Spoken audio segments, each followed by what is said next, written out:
Hello everyone, welcome back to the Analyst by Vajiram and Ravi, dated 8th September 2025. Today again we will be discussing some important topics that has appeared in today's The Hindu and the Indian Express newspapers, which are very relevant for your examination. In the initial two articles, we have included two mains practice questions which will be highly relevant for your upcoming mains examination. So in the first topic, we will look at the recent trends in FDI inflows and the structural barriers contributing to their decline. In the second topic, we'll discuss the evolving landscape of challenges faced by Indian cities, focusing on how they are burdened not only by water overflow but also by an immense population load. After that, in our simplified section, we'll take up 5 articles and we'll try to explain them in simplest language possible to enrich your understanding of the newspapers. Additionally, we have also incorporated some prelims pointers which is going to be very crucial for your upcoming prelims and mains examinations. So have a look on them also and stay tuned. So let's start with the first topic, that is a complex turn in India's FDI story. The context of this topic is that a write-up has appeared discussing the situation where the foreign firms are withdrawing their funds only after short-term profit gains. And even the Indian firms are also preferring to invest abroad because they see better future prospects from foreign economies. Now, if you look into the definition of FDI, it can be defined as a long-term investment that is done by a company or government in foreign project or firm. So by definition itself, FDI says that it is long-term investment. But what we are witnessing, that these investors are leaving India only after short-term profit gains. Some of the possible reasons are structural barriers that they are subjected to. For example, policy inconsistency, the policies which are changing frequently, the multi-level regulations that they are subjected to, the central regulations, state level regulations and local level regulations that they have to comply with. Also, this particular topic pertains to syllabus of your GS paper 3, growth and development. So FDI has been one of the important contributing factor in India's growth story, especially after the new economic policy of 1991, when we went with LPG reforms, when we significantly liberalized the landscape which the foreign investors were subjected to. For example, there were various sectors which were opened for foreign investment. And the capital that they brought, the new technology that they brought, that improved significantly the efficiency and productivity of our industries. That also helped in making our products more competitive at global level. It also significantly contributed in more economic growth as well as job creation. And that is the reason we significantly saw the more than 6 to 7% growth in last one decade itself. But if you look into the recent trends of FDI in financial year 24-25, it was $81 billion, which is only 13.7 years up year on year. And if you look into this data of 2011 to 21, in year 2011, the foreign direct investment was $46.6 billion, and in 2021, it is only $84.8 billion. Even in 10 years, we could not see a double in this figure. Also, if you look into this data of 21 and 24-25, we can see a marginal decline. Also, the foreign direct investment saw a peak in year 2021-22, but then fell to $71 billion in year 2023-24. What happened that after COVID-19, when the supply chain disruptions happened, these companies were looking up to certain countries where the regulatory clearances are low. There is more ease of doing business, and that is the reason there were certain countries like Vietnam, etc., which significantly benefited from this shift in the foreign direct investment. Also, if you look into the post-COVID period, the gross inflows grew only to 0.3%, the 4 years after the COVID-19. Also, the disinvestment or the repatriation, that is the selling of the FDI, saw a increased trend in the post-COVID period. Also, the net retained capital, that is what was adjusted after the outward FDI, was only $0.4 billion. That shows the short-term things that are kept in mind by the investors, the short-term horizon that is taken by the investors, that they are only taking the marginal profits and then they are going back to their original countries, or they are shifting their investment to any other foreign country.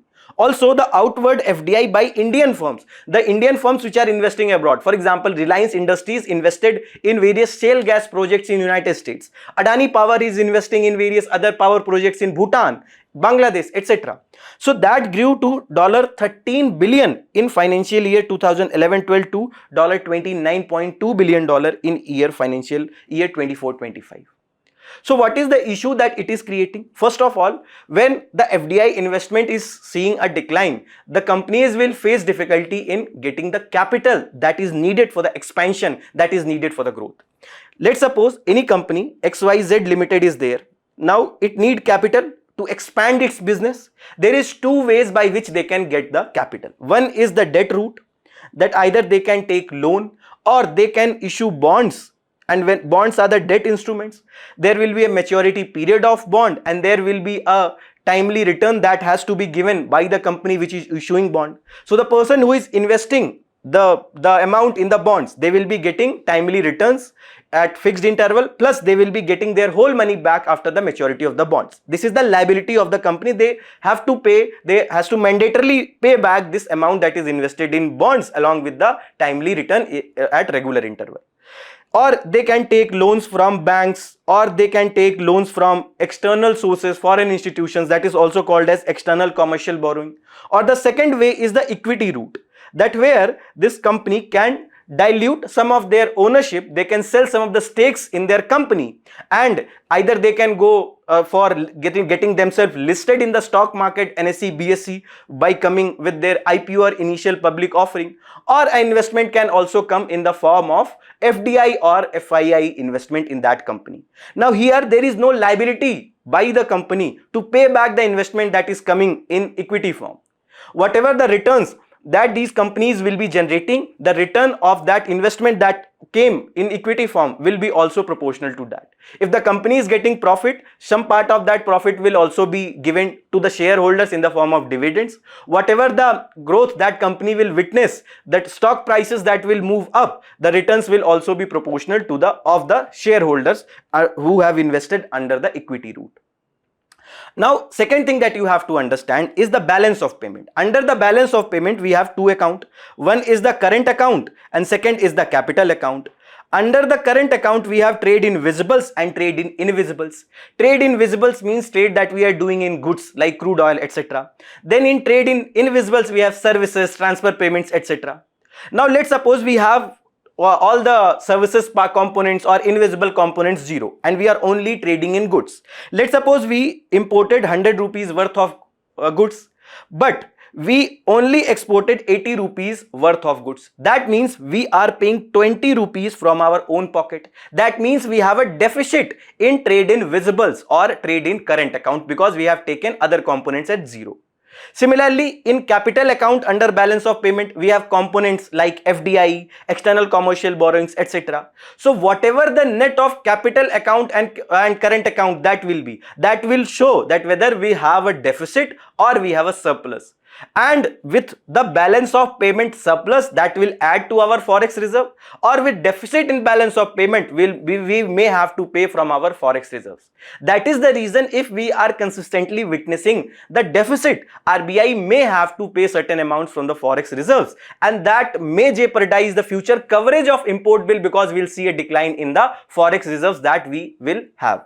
And that is what is visible from this data, that capital inflows is only $7.70 billion in April to June 25, and the trade balance, we are consistently incurring a trade deficit. Why? For example, the tariffs that we are subjected to, the poor quality of the sanitary and phytosanitary measures which are followed by Indian companies. For example, MDH Everest masalas were sent back by Singapore, Hong Kong or EU.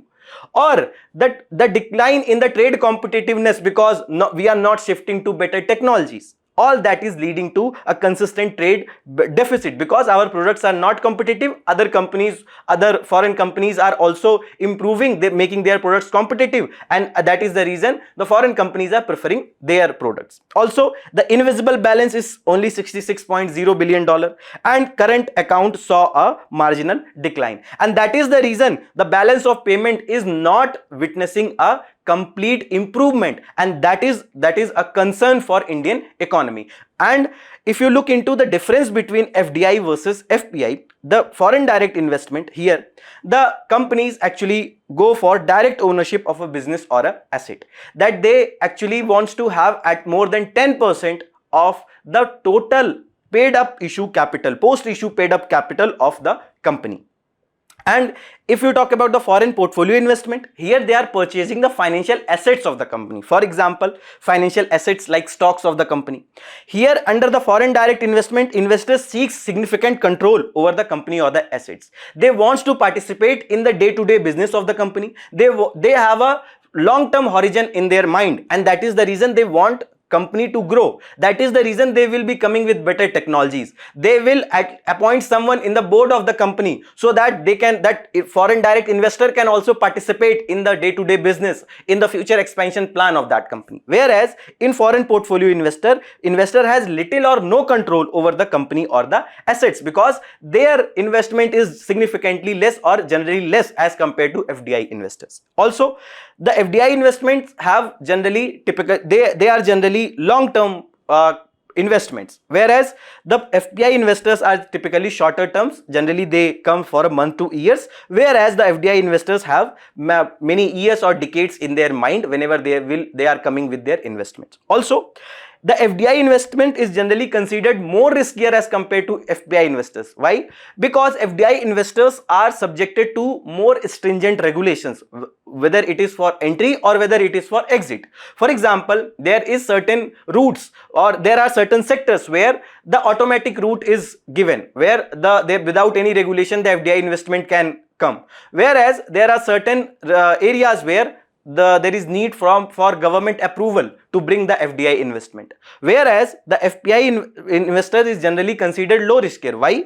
Because since FDI investments gets involved more in the economy, they are subjected to more regulation, and that is the reason they will not be able to sell their investment. They will not be able to exit the economy in a shorter period of time as compared to FPI investors, which can sell their investment in a shorter period of time. Also, the FDI investment, whenever they are coming in the economy, as we have seen, they are coming with better technology, and that actually helps us in creating more jobs. They comes with transfer of technology, and they wants that company grow in future, and it also boosts the economic growth, because when company will be coming with better technology, that will make the company's product much more competitive. Their product will be demanded more by the economy as well as by the foreign markets, and to meet that increased demand of that product, company need more hands, and that will help us in creating jobs. Whereas the FPI investors generally provide capital as well as it contributes to the market liquidity, and this is one of the questions that was asked in PYQ of 2020, that with reference to foreign direct investment, which one of the following is considered as its major characteristic? It is largely non-debt creating capital flow, because they are getting stakes in the company, right? So other trends that we can witness in the FDI is that FDI is not being witnessed majorly in manufacturing sector or labor intensive sectors like textile, etc. Rather, it is the services sector that includes financial sector, banking, insurance and outsourcing, etc. Here majority of the FDI is coming, which is not helping us in creating more jobs. Also, if you look into other data, for example, top countries that are investing in India in year 2023-24 data, it is the Singapore and Mauritius which are the top two countries which are investing under FDI, and these are tax haven countries where the tax is near zero, not completely zero, but it is near to zero, and that is the reason where when investments are routed through these countries, they are subjected to less taxes in these countries because of the tax treaties that are signed between India and these countries. That also shows the short-term horizon that these investors are keeping, that they are more focusing on the short-term profits that they will be getting, the tax saving that they will be taking, and they are not thinking to invest for a longer term in Indian market. Now, what is the reason for this trend, the structural barriers, for example, the regulatory inefficiency, the complex approval and the compliances. For example, there are multiple regulators like SEBI is there, RBI is there, FEMA is there, Foreign Exchange Management Act, that they are subjected to. Also, the FDI regulations are mainly administered by the Reserve Bank of India. Plus, the policy that is not consistent. For example, earlier there was insurance sector that was not that liberalized. Slowly and gradually the FDI limit in insurance sector was increased, and now 100% of FDI is allowed in insurance sector. So the foreign investor which is thinking to invest in any one sector, and when they see that there is no policy consistency, tomorrow the policy may change, they are not motivated to invest for the longer term. Also, the policy unpredictability, that is the frequent tax or policy shift, that also discourages the long-term planning. For example, in e-commerce rules, the investment in the inventory model was not allowed. Also, in the single brand retail investment is allowed, FDI is allowed. In the inventory model, it is not allowed, and that discourage the foreign companies like Walmart, etc., which has significantly, Amazon, which has significantly invested in Indian e-commerce businesses. And obviously the Indian government is of view that they want to protect the small players, because these big giants like Walmart and Amazon, they go for big billion days kind of sale or huge discounts that they offer, which makes the foreign which makes the smaller players irrelevant, that they find it very difficult to compete with these big giants, and that is the reason FDI is disallowed, is not allowed under the inventory model. Also, let's suppose another example is the GST, that it was launched on 1st July 2017. But at that point of time itself, there were various commentators, various economists said that India is one of such exceptional country in the world which is going for various such a large scale tax slabs. Many tax slabs are there that should be rationalized. But we took almost 8 years to rationalize that tax slabs. There were a lot of feedback that was going from the Indian industrial players, various groups like ESCOM, FICCI, etc. Or it was also visible from the consumers that it becomes really difficult to pay to comply with such kind of taxation system. But we took such time to even rationalize that tax structure. Also, the legal opacity and the slow dispute resolution. Even in the case of contract enforcement, India has a rank of 163rd in the ease of doing business that was released by World Bank in year 2020. Also, there were various cases where retrospective taxation, in the case of Kairon Energy, that was levied, or the AGR issue, that is adjusted gross revenue of companies like Vodafone, Idea was there. So all this impacts the future planning that the foreign investors generally make, because when you change the rule and which is leading to loss of the company, or which is discouraging the company to expand their business in India, the other companies will also be demotivated to invest in future. Also, the infrastructure gaps that are there, high logistics cost. As per World Bank, it is around 14% of GDP, and it is around 8 to 10% of China, 8 to 10% of GDP in China, or generally in the developed country it is around 7 to 8%. So when there will be infrastructure gaps, obviously the products will not go in a shorter time period. The products whose shelf life is less, they might be not fit to be consumed. Also, the rising outward FDI that is visible. That example is Reliance Industries. They invested in US shale gas renewable ventures. Or let's suppose there was this famous Devas and Trix case with regard to contract enforcement. That also shows the high litigations that go on. And whenever the company gets involved into any kind of litigation, their investment is jeopardized, their return is jeopardized, plus also they have to bear with a litigation cost. Then the governance inconsistency, the state level variations are there in execution, that also weaken the investor trust. There are certain issues with regard to the clearances. For example, Invest India is a body that is established in Uttar Pradesh. The CEO of Invest India was allegedly caught taking bribe or asking for a bribe from one of the companies to give clearances to that company. You are bringing a single window clearance body, but there is also corruption, allegations of corruption, that is not proven till. So again, when this kind of corruptions are there at state levels and other regulations that keeps on changing. For example, Haryana came with the private sector job reservation. Then similarly, Karnataka came with the private sector job reservation. Now these companies, whenever they are coming with the investment, what they want? They want that company should grow. They will prefer that person who will be having the merit. Not they are not interested in complying with the local private sector job quota. Why? Because they want that company to grow. They want better people who have better talent, better merit. They want to promote them. And when these kind of regulations will be there, where they will have to compulsorily mandate with these kind of norms, obviously they will be discouraged to take back their investment from India to any other countries where there is no such kind of the regulations that they are subjected to. And that is the reason you can witness this data, which is from DPIIT, which is under Ministry of Commerce and Industry, from April to June 24, that Maharashtra was the leading state in FDI with a staggering 52.46% of India's total investment. With so much of states and union territory, more than 50% of our FDI is coming only in Maharashtra itself. What is the possible reason? Because they have a better business environment. Ease of doing business is there in Maharashtra as compared to other states where there are more regulations, where acquiring land is difficult, buying land is difficult, as well as logistics is not that good in other states. And that is the reason this is only visible in Maharashtra, that majority of FDI is going in Maharashtra itself.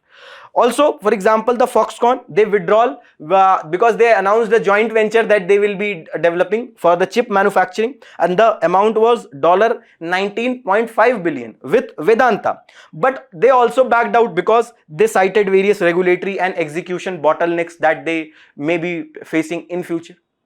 To address these structural barriers, government also came with various initiatives. For example, they are regularly liberalizing the FDI norms. For example, now 100% FDI is allowed in single brand retail stores, 100% FDI is allowed in contract manufacturing, 100% FDI in coal mining through automatic route, 100% FDI in insurance sector, and space sector is also significantly liberalized for foreign investment. So with this, now the foreign companies are motivated to invest in these kind of new sectors which are emerging. With India's low insurance density, low insurance penetration, the foreign investors has a better prospects to invest in Indian insurance sector. Similarly, various other initiatives are taken. For example, Make in India, which was launched to drive the self-reliance and aid manufacturing in India, and also to strengthen the logistics supply chain. Here, India said that they do not want the import substitution, rather they want to be the part of global supply chain itself. So that our products, and with the help of our products becoming more competitive, we can become part of the global supply chain. Also, the PM Gati Shakti, that with around 200 billion rupees outlay, it was driven by the 7 major engines: road, railways, airports, ports, mass transport, waterways, and logistics infrastructure. Here, they were focusing on reducing the logistics cost, reducing the regulations that these companies are, these investments may be subjected to in future. Also, the production linked incentive scheme, the PLI scheme, which was launched where the incentives were provided to company based on the incremental sales that they were getting. 14 key sectors were selected with around 1.97 trillion incentives. It also helped in creating around 1.3 lakh jobs by August 2024. And certain sectors like mobile manufacturing, then battery, etc., solar photovoltaic module, etc., they significantly benefited from this PLI scheme. Various other sectors like pharma, especially the generic medicines, etc., they also got significant support from this PLI scheme.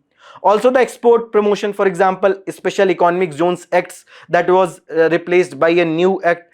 New foreign policy was also announced in financial year 2023.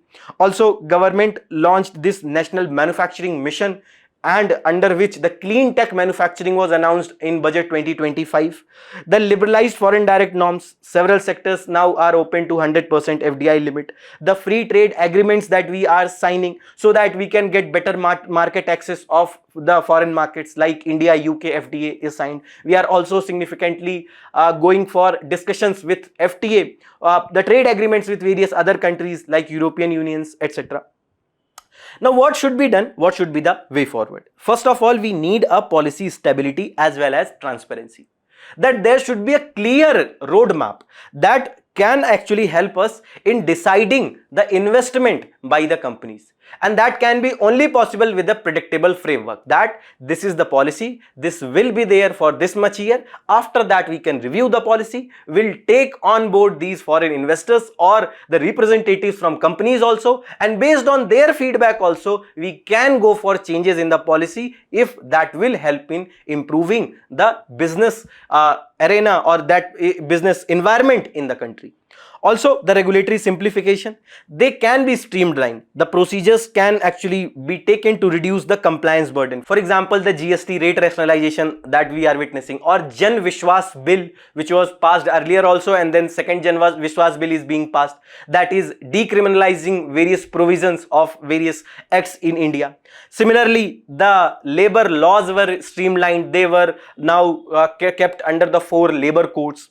Also, the infrastructure upgrades that we are witnessing in the case of logistics, energy and digital ecosystems, the digital public infrastructure that improvements in DPI that we witness with the help of JAM Trinity, with the help of Jan Dhan Aadhaar and mobile, or with the national infrastructure pipeline that was launched by the government, that also significantly improved the investment by the companies, by the government also.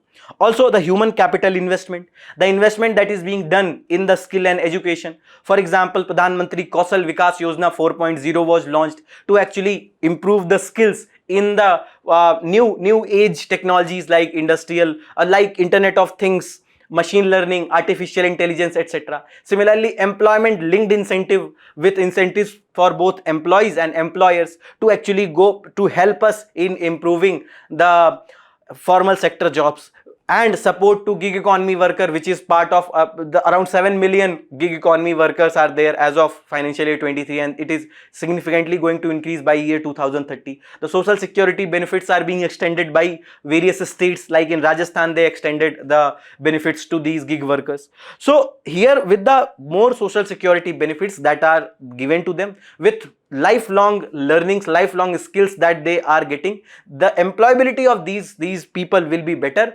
and these foreign investors will be motivated to invest because they will be getting labor at a cheaper cost with better skills in India itself. Also, the strengthening institutional trust, that will actually help us in attracting patient as well as strategic capital, which is there for the long term. That we need to see that there is a need of soft touch policy, that the investor should have that confidence that these regulators are for our benefit, they are not for our loss. And how that can be possible? With less cases of retrospective taxation, with clear policies, with clear definition of words in the acts and the regulations, with better contract enforcement, with better litigation mechanisms, all that can be incorporated. Also, the focus should be on quality of FDI, that the FDI that is coming, in what sector they are coming. Are they coming in better labor intensive sectors? Are they coming with clean technology, green technology, which is also helping us in reducing our carbon footprint? And to actually fulfill that idea, we can prioritize the capital that is building the domestic capacity as well as resilience of our economy. And that to actually fulfill that idea, the National Manufacturing Mission will be set up under the Budget 2025, which will cover small, medium, large industries for furthering Make in India. Also, the focus areas will be the ease and cost of doing business, future ready workforce, in demand jobs, vibrant and dynamic MSMEs.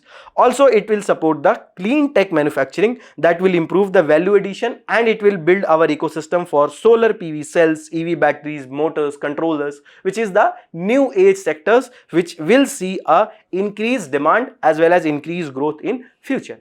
FDIs will be an important story. With better environment that we will provide to them, it is going to be a significant contributor in India's growth journey as well as in India's path of becoming a Viksit Bharat or developed country by 2047, as well as India's target of becoming $5 trillion economy by 27-28, which is the recent target by Government of India. This is a mains practice question that you people can write from this topic. Moving towards our next topic, that is building a city of future. The context of this topic is that a write-up which is written in today's Indian Express newspaper, which is focusing on the institutional capacity that needs to be built the promotion of collaboration that needs to be done, also the support that is needed by the government as well as by the citizen, so that we can develop the disaster resilient infrastructure that can actually help us in addressing the climate related challenges that we will be facing in near future. For example, what can be a city of future, a sustainable city of future? You are coming from your house and there is proper road that is not flooded, that is not littered, there is proper lane for pedestrian and that is not encroached, that is well lit, there is proper street lighting that is done, there are proper SOS call booths, there are proper rest stops. Also, there is proper availability of public transport system, metro rails are also available, that is well connected with railway stations, airports, that will minimize the use of private vehicles also. But is that only possible with the help of government and private agencies? No.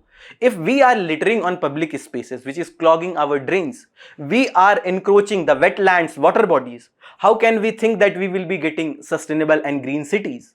And that is the reason the cities of today are facing various issues. For example, whether in the northern areas, Jammu and Kashmir, Uttarakhand, Himachal Pradesh, the landslides, cloudbursts that we are witnessing. In the cases of Punjab, Uttar Pradesh, areas of Delhi which are flooded. In southern India also there are various cities which are battling with floods. Why? Because we have already encroached the water channels and because of which water is not getting proper area to get out. We have not desilted the rivers and canals. And that is the reason we need to work on these fronts so that we can develop a city of future. And this particular topic pertains to syllabus of your GS paper 2, urbanization and local self-governance. After the 73rd and 74th Constitutional Amendment Act that was done, significant devolution of power was done to the local governments. For example, with urban local bodies, there are more subjects that are devolved to them. That now they will be knowing the local needs of their urban local bodies, their municipalities or municipal corporations. So accordingly they can make the plans and they will be able to better understand the needs. But most of the urban local bodies are ineffective. They face the issue of functionaries as well as issue of functionality. That with the better funds available to them, they are not able to work properly because of the corruptions that are involved, inefficiencies that are involved. With migration that is being witnessed in the urban centers. For example, in Delhi itself, you witness lot of migration from Bihar, Uttar Pradesh or from regions of West Bengal, Northeast, etc. Why is it so? Or even from the southern states, we witness more migration in Delhi. Why is it so? Because Delhi is a center where we have good educational facilities in the form of JNU, Delhi University, IIT Delhi, etc. In the form of better medical facilities, AIIMS is there, Gangaram Hospital is there, certain other hospitals are there, which have good medical facilities. The industries are there, the industrial hubs that are located in Delhi NCR region. So with better availability of these resources, these opportunities, we are witnessing more migration. But is this city, Delhi, is equipped to deal with such kind of population overload? Answer is no. And this is the data that cities are generating around 70% new jobs in next 5 years, and that is the reason we'll witness more migration to these cities. Also, urban population to near around 1 billion in next 25 years, and that will make them mega cities, which will be exceeding population of some of the major countries. For example, the urbanization in India was around 34% in year 2018 with around 461 million population belonging to urban areas as per data from Union Ministry of Housing and Urban Affairs. And in world it is around 4.2 billion population, the urbanization rate, and 55% is the urbanization rate as of 2018 data. Also, 416 million people will be expected to live in Indian cities by 2050, which will exceed the current US population, which is around 332 million. So when we are going to witness more influx in urban centers, we will have to build that infrastructure which can help us in providing proper housing facilities with basic necessities of potable water, sanitation facilities, public transportation system. And majority of that is going to build in next few years. So when majority of infrastructure we are going to build in next few years, we can keep the disaster resilience in mind, so that tomorrow if there will be case of incessant rainfall, untimely rainfall, there is proper passage for the rainwater, so that there is no case of flooding that is happening. The infrastructure that we are building, that is resilient to earthquake, or in the case of eastern fronts, we have the infrastructure that is resilient to cyclones, etc. And that is what is being said in the write-up also, that most of infrastructure is going to be built in next few years, and that provides us with a window for resilient future ready infrastructure. And by 2070 we need around 144 million new homes, and we need robust transport and municipal services. For example, when rainfall happened few days back, you can see the long queues of traffic, long queues of cars, traffic jams that was witnessed in Gurgaon and in Delhi NCR region. Why was it so? Because there was rainwater that flooded the roads. There were several issues that were being faced in the roads around Delhi NCR region. So when there will be less availability of proper public transportation system, obviously people will be preferring their own vehicles. But roads are not equipped to deal with those kind of more number of these number of public private vehicles on the roads itself. And that is the reason we need to build not only the homes but also the transportation system that can actually help us in dealing with the rising urban population. But climate change is also creating various other issues for the urban cities. For example, the flooding that we are witnessing.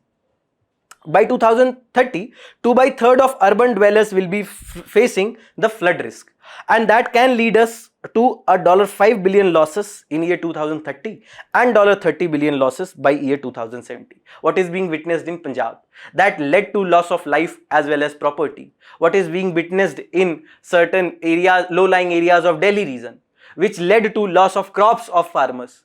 And if you look into the data of last few years, the temperature anomalies are also increasing. We are getting more hotter days as well as we are getting more colder days. We are getting more rainfall days as well as we are getting more days where we are witnessing, or years where we are witnessing droughts, which is leading to losses to the farmers, which is also impacting the health and productivity. That extreme heat days that we are getting, the urban heat island effect that is there. There is lack of green cover, there is lack of wetlands, and when concretization is witnessed, obviously it leads to more warming of the environment, and when that is leading to around 3 to 5 degree Celsius difference at night versus rural areas, that there is more temperature that is witnessed in urban areas because of the urban heat island, the concretization that is aiding the increase in temperature.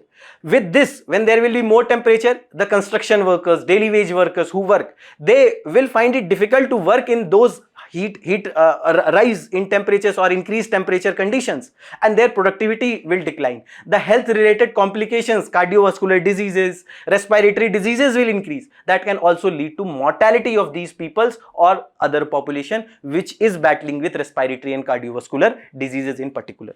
Also, the housing vulnerability, that more than 50% of 2070 housing stock is yet to be built, and if we are not going to focus on disaster resilient infrastructure, we'll witness more slums in these urban centers, where we will not have proper potable water facilities, where will not have proper sanitation facilities, which will be a kind of storehouses that where diseases can spread at a much faster rate. Also, there will be risk of flood, heat, cyclone, landslide, earthquakes, that is going to see an uptrend in upcoming years, upcoming decades. And if we are not building that disaster resilient infrastructure, these urban population will find it difficult to deal with these new disasters that they will be facing. Also, the transport disruptions, that 25% of roads are flood prone. There is improper channels for removal or for removal of flood waters, okay, and even if there are flood waters, they are clogged, they are choked by plastics, solid waste, etc. Plus, environment impact assessment was not done properly when that road was going to be built. Plus, the other local stakeholder participation, consultation was not done properly to get an idea what should be a better disaster resilient infrastructure for this particular region, because a same kind of road infrastructure, road structure cannot be suitable for all the areas. Also, municipal services, that these municipal services are facing various issues which we will be dealing also.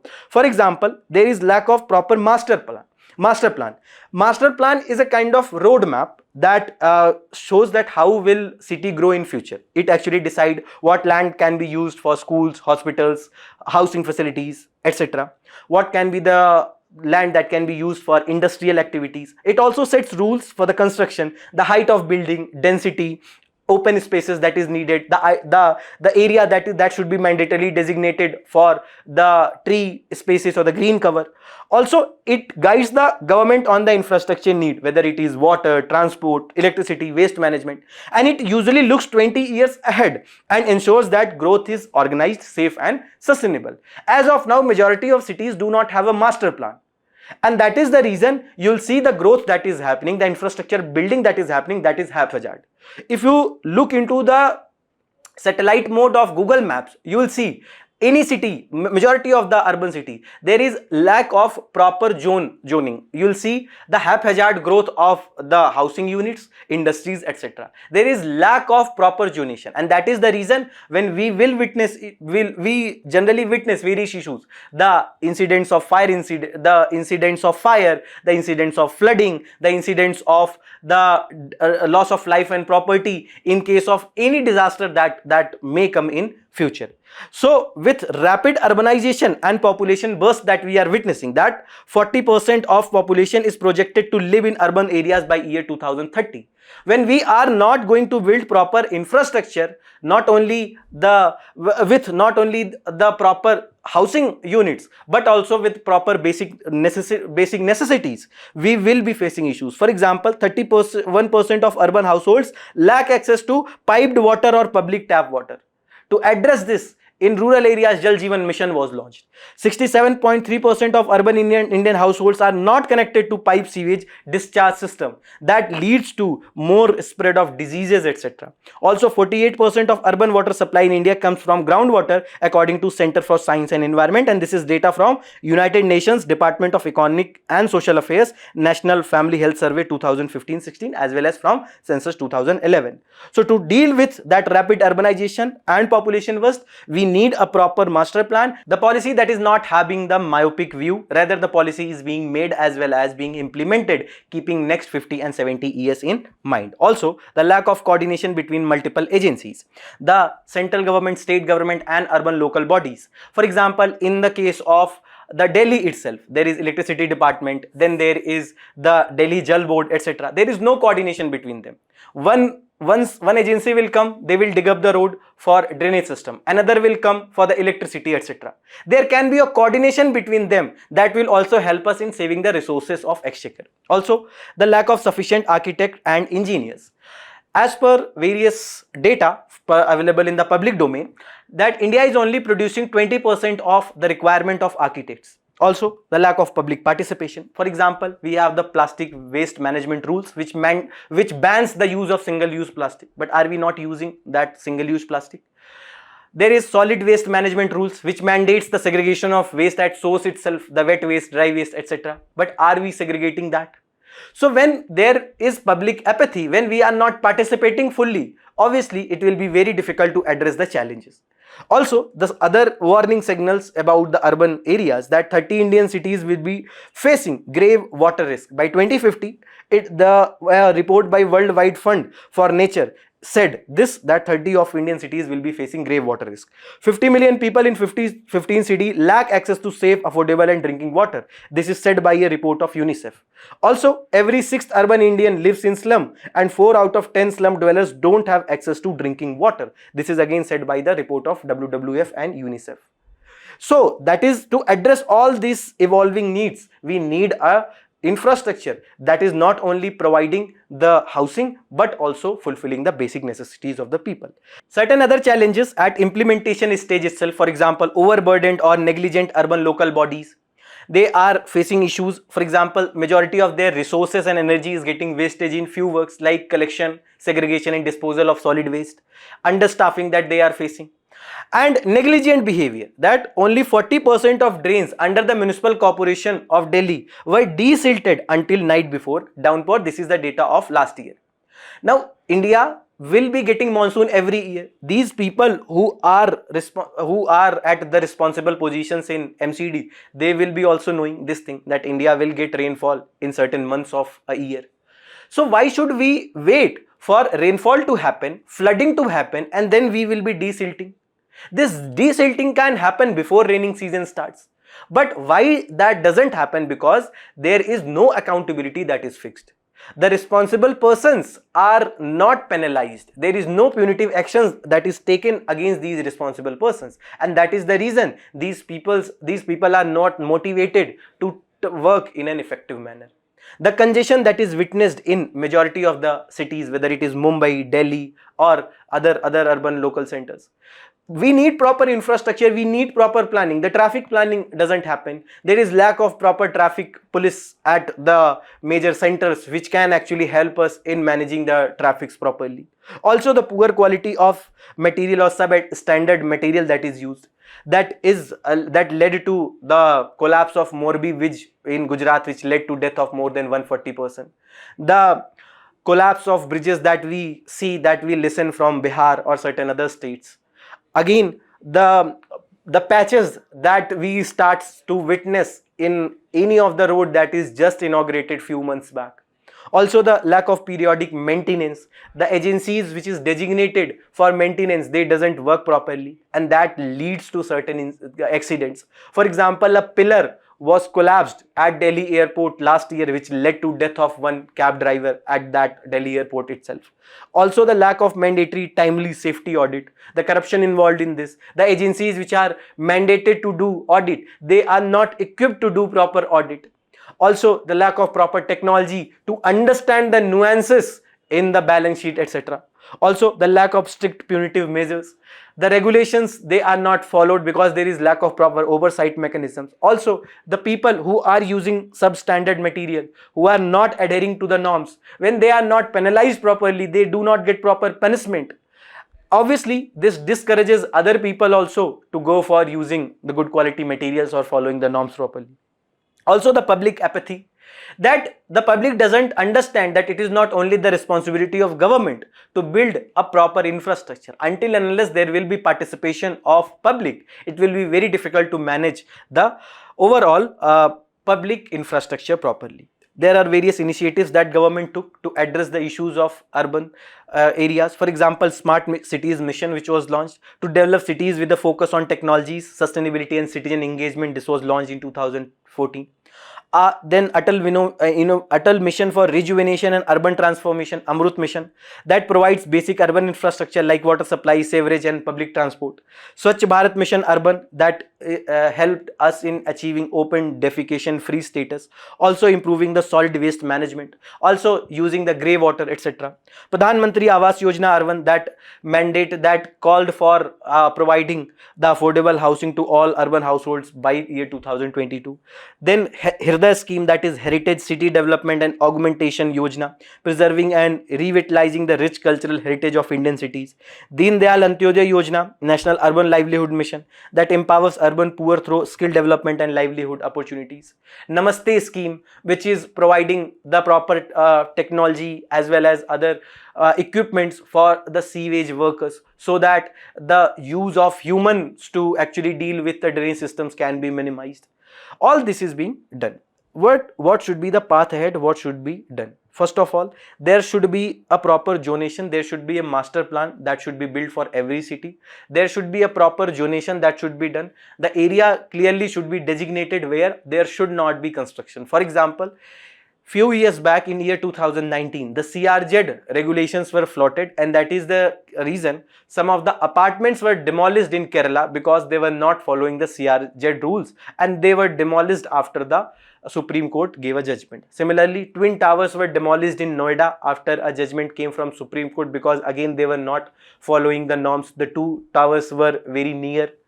But when they started to be built, obviously they got certain clearances from the relevant persons, but again there was no accountability that was fixed. So with no build zones, with proper drainage upgrade, As of now, rainwater as well as the waste that is coming from our homes, they are going from one pipe itself. We need separate pipes, one for the rainwater, another for our wastage that is coming from our homes. Plus nature based solutions, the wetlands should be rejuvenated. For example, Bangalore was one of the city which was called as city of lakes, but majority of lakes are now vanished because they are encroached for building infrastructure. Wetlands are there, which are the natural absorbers. Then we have the tree afforestation that can be done, which can actually help us in absorbing the water. Also, early warning systems for floods, etc. For example, in Brazil, we have the integrated management. In Kolkata, we have the forecasting systems, better forecasting system. Chennai, we have the storm water warning system. Also, there are two villages in Odisha which are recognized by UNESCO, and because they develop the disaster resilient infrastructure that can deal with the cyclone. Then we have the Hirve village in Maharashtra, which is also called as village of millennials because they developed watershed management. They shifted to less water intensive crops. Then there is Odantorai village in Tamil Nadu, which is self-sufficient in energy production. These kind of best practices can be also quoted in the measures or way forward that you will be writing. Tree cover, canopies, cool roofs, shift that can be built. The labor hours can be shifted so that in the case of increased temperature, these people are not wasting their hours. Also, for example, the heat action plans can be built according to the needs of that city. The Ahmedabad heat action plan is being built that can be followed by other urban centers. Compact design, resilient planning and construction needs to be done according to the local needs. Also, the flood risk maps, alternative routes, drainage system, that should be done. Time and again maintenance and upkeep of roads should be done. Proper planning and execution needs to be done, and proper stakeholder consultation should be done for planning as well as execution. There is need for proper oversight mechanism so that the execution can be looked properly and punitive actions can be taken and for the people who are responsible for certain crimes. Also, regulatory mandatory oversight mechanism, strict accountability mechanisms, as well as strict quality norms, especially in the PPP projects like EPC, etc. And at individuals level also, we need to understand that we also needs to be participant in the growth story of urban centers. We also at individual level, we should have that civic sense, what should be done at outside, what should be done at home itself. For example, segregation of waste, not littering outside. These are the basic etiquettes that can be followed, which can actually make our cities more safe, sustainable, as well as they can deal with the future contingency that may arise. And this is a mains practice question that you people can write from this topic. Moving towards simplified section, first topic is difficulty of disarming Hezbollah despite all its weakness. This is related to your GS paper 2, effect of policies and politics of developed and developing countries on India's interest, and this has appeared in today's Indian Express, page number 14. So Hezbollah is a political militant group which emerged after 1982 Israel-Lebanon war, where Israel occupied southern portion of Lebanon. Also, this proxy group is supported by Iran, which is a major Shia power. Iran supports them with weapons, better technologies, finances, etc. After 2000, when Israel slowly and gradually came out, they left the areas that they occupied of Lebanon because of a demarcation, UN demarcation of blue line that happened, that shows the area which were given back to Lebanon, which was earlier occupied by the Israel.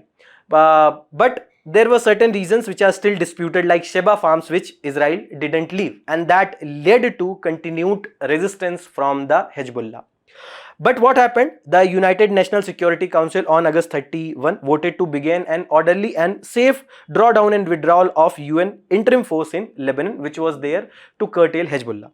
Also, this comes after concerted pressure from Israel and United States, who have long criticized for not only failing to disarm Hezbollah but also providing its position with cover. These were the allegations that were subjected to UN interim force in Lebanon.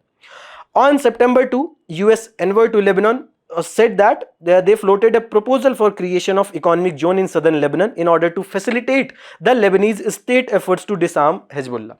Also, since last year, when Israel invaded Lebanon and killed Hezbollah's top leadership, including longtime chief Hassan Nasrallah, who was assassinated under the drone attack. And this happened before the pager attacks and walkie-talkie attacks that happened, which also killed majority of the top leadership of the Hezbollah. Also, In Lebanon, literal meaning of Hezbollah is party of God. It was formed, as said, as an armed resistant force in Lebanon, and because of the Israel invasion and occupation of southern Lebanon from 1982 to 2000. And it slowly and gradually it became a formidable political actor with representation in Lebanese parliament, as well as active decision makers in various other policies, including the economics. Also, it has been cultivated by support from Iran's Islamic Revolutionary Guard groups. But Hezbollah frequently emphasized upon its national characteristic, presenting itself as supplement to Lebanese armed forces who have a poor military record against the Israelis. And that is the reason they also got support from the ethnic population of Lebanon. And it is in 2000 when Israel withdrew from Lebanon, and then again in 2006 when Israeli forces and Hezbollah fought each other to a stalemate, the group successfully present itself as only Arab force to have affected strategic defeats to Israel. But with the economic stagnation, high unemployment, low economic growth that is being witnessed in the Lebanon, Hezbollah was also caught in crossfire. Slowly and gradually the support that they were getting from the public also declined. And this crisis, the economic crisis in Lebanon, has significantly dented the group's popularity across ethnic lines. And when the conflict actually heated up in October 2023, in Gaza, Hezbollah was ill prepared to attack Israel, and that is the reason they also restrained itself in attacking to carry out any attack against Israel.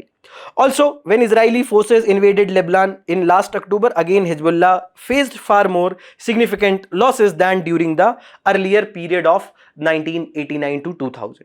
Also, major leadership as well as certain other significant persons were killed by pager attacks and the walkie-talkie attacks, etc. And since last October, Israel has maintained its occupation of at least 5 points in southern Lebanon and struck targets across the country almost at daily basis. And then for the government in Beirut, shorting up state's capacity is key imperative to address the challenges in economy, the unemployment, the inflation, as well as the slow economic growth. And that is the reason it is trying to leverage the internal support to not just rein in Israel, but also bolster the government's reform agenda. And both Arab countries keen on undoing Hezbollah's lopsided influence in Lebanon, and Western capitals keen to neutralize the group's ability to threaten Israel, because US is also of view that Hezbollah should be disarmed. However, any international plan is contingent on Lebanese state's actual capacity to disarm Hezbollah, and ultimately group's cooperation is very much needed. Also, one of the leader said that if not for the resistance, the Israel would have reached Beirut just as it did in Damascus, that is Syria, and would have occupied vast areas as it did in Syria. That leaders are still saying that it is because of Hezbollah that Israel couldn't occupy Lebanon. And Hezbollah's unwillingness to disarm and Israel's continuing aggression harm the Lebanese government ability to affect change. Because earlier it was agreed that with less attacks from Israel, with slowly and gradually leaving the areas that Israel occupied, the disarmament of Hezbollah will happen.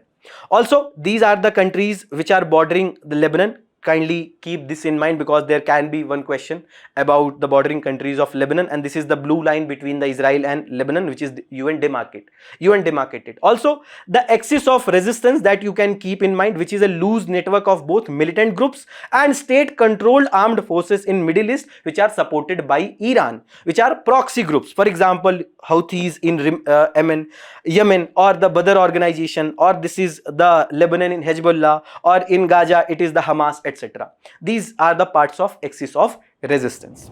Moving towards next topic, 32-year-old man contracts the brain infection in one of the districts of Kerala. This is related to your GS paper 2 health, and this has appeared in today's The Hindu, page number 5. So a 32-year-old man in one of the districts of Kerala has reportedly contracted Amoebic Meningoencephalitis, and he is currently undergoing treatment in one of the hospitals. And also there were certain mortalities that were witnessed on account of this infection. What is this?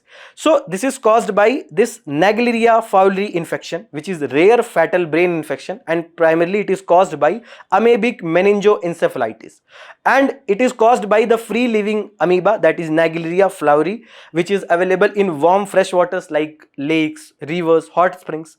Transmission of this amoeba happens with contaminated water that enters through nose, and amoeba travels to brain. For example, the infection will occur when people go swimming or diving in fresh water, and then infection may occur in inadequately chlorinated swimming pool, and this amoeba is found in warm fresh water. And stage 1 is that headache, fever, vomiting will happen. Stage 2, stiff neck, seizures, hallucination, coma, people can go into coma, and ultimately there can be mortality or death that can also happen.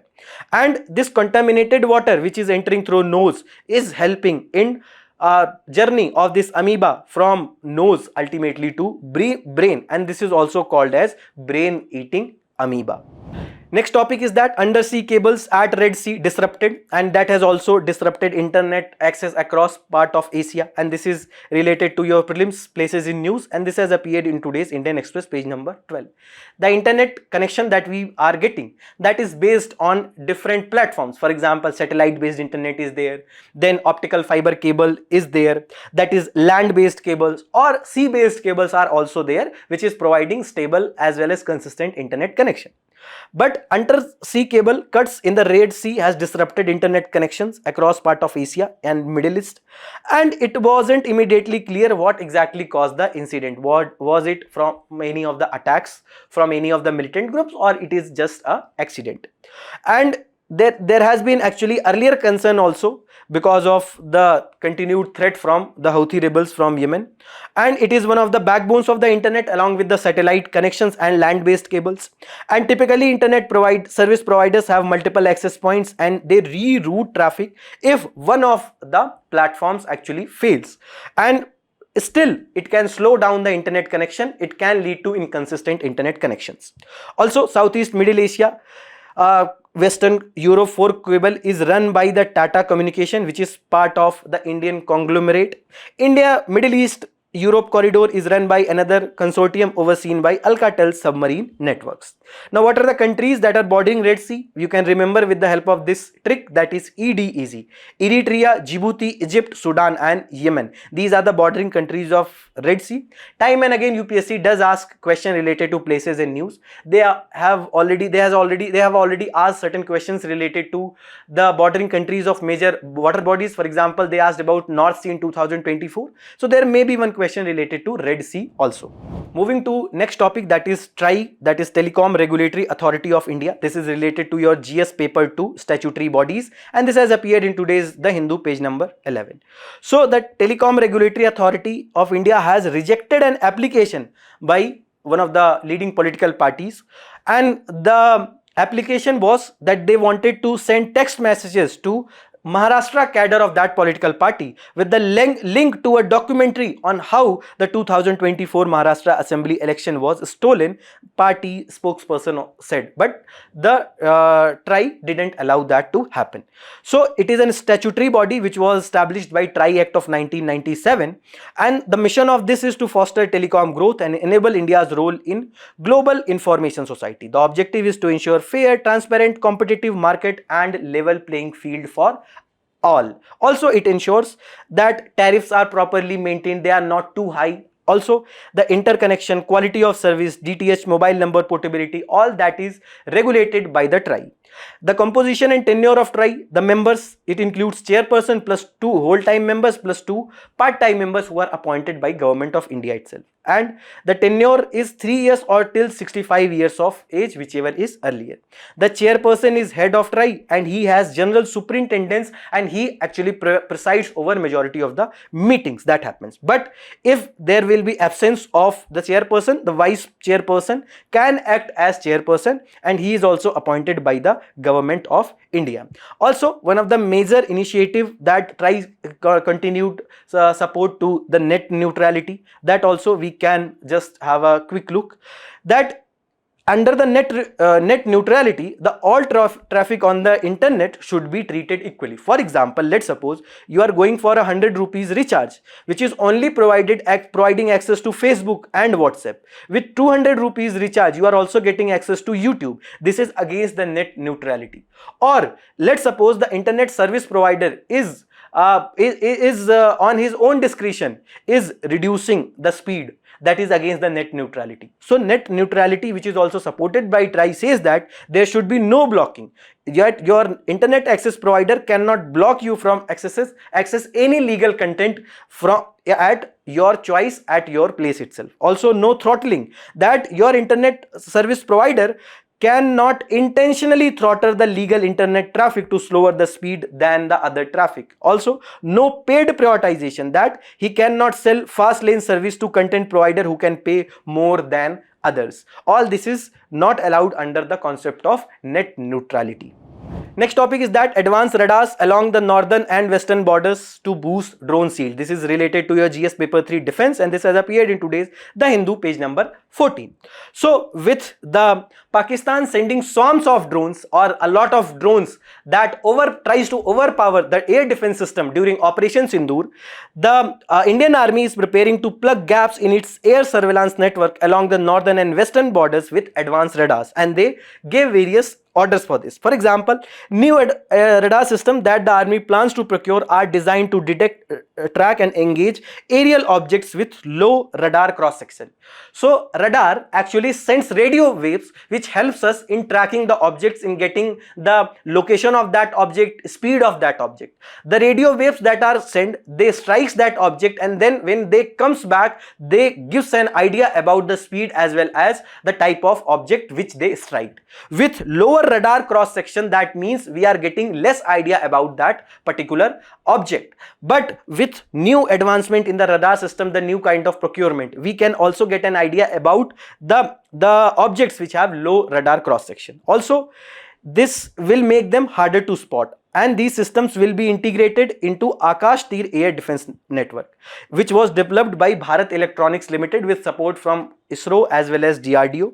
It has command and control system that manages air defense operation, but it does not fire missiles. Automation that provides automated detection, tracking and response.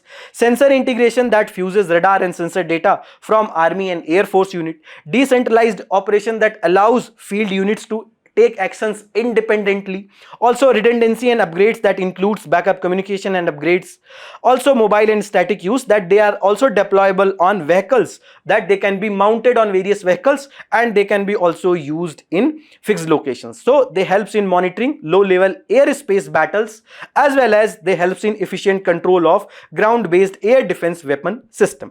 Now what the report says that the LLRI, which is the low level lightweight radar enhanced, as well as the low level lightweight radar, that is I version, all that is being procured. So this low level lightweight radar enhanced version as well as improved version.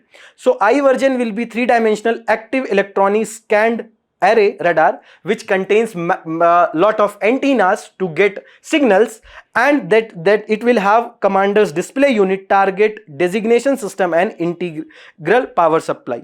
Then we have the LLRE, which is enhanced, has similar features but adds electro-optical tracking systems, the infrared waves that they uses, the camera systems that are involved here, that helps in tracking the objects, and it has also a passive radio frequency detection system that enable it to pick up signals even from the objects which has low radar cross section.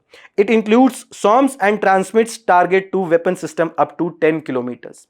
Then we have also this ADFSCRDD, that is air defense fire control radar drone detectors, which will combine search radar, track radar, fire control system and identification friend or foe, that it is related to us or it is related to enemy capabilities, all mounted on single vehicle, and it will control the fire of at least 2 L-70 or successor air defense guns. L-70 are air defense guns, and also it will feed target to very short range air defense system which are designed to intercept threats at very close range. This is all from today's analyst. Thank you very much. All the very best. Keep studying.